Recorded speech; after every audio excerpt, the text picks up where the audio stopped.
Alright guys, this is the last example from 9.4 and it is the hardest one. Doing the dividing rational expressions. We need to, again, make sure everything is factored, and then you're going to leave it, change it, flip it. Now with this, you have to not only check the denominators of the original, but then you also have to check the denominator of the one that you flip when you flip it. So this one could have lots of restrictions. Alright, so taking a look at your notes, or at the question for your notes, I should say, we've got 3 minus y over 2x minus 1, x plus 5. Divide that by 6 times y minus 3 over 2x minus 1, x minus 7, and then state any restrictions that may exist. Alright, so lucky for us, that one is already factored down, so we don't have to worry about that.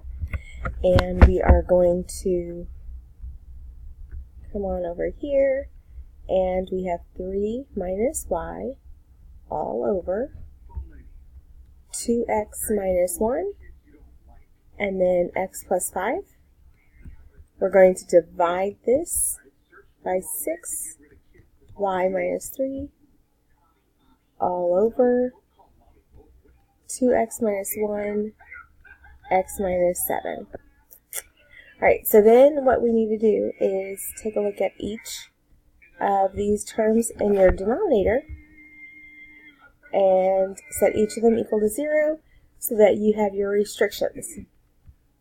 Okay. So then we have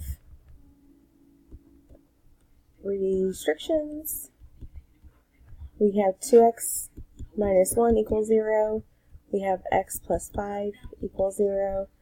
2x minus 1 again, we're not going to write it down a second time, and then x minus 7 equals 0. And so now we're going to leave it.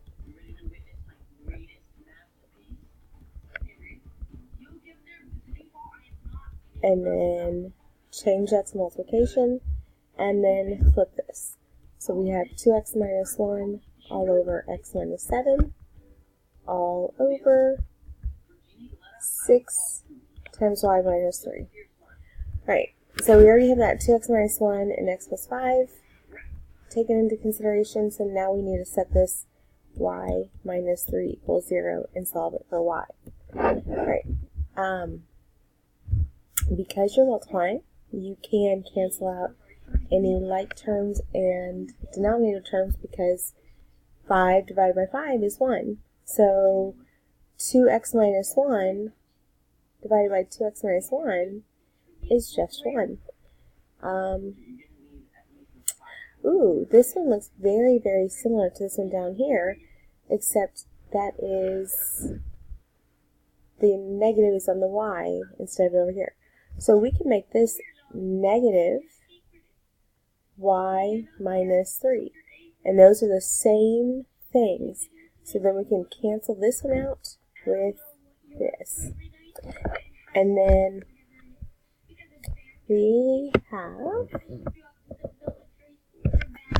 the remaining question, or remaining situation, is going to be negative 1 all over x plus 5 times x minus 7 all over 6. So then we have negative, I have no idea what that number is, x minus 7, and then that is going to be all over 6 times x plus 5.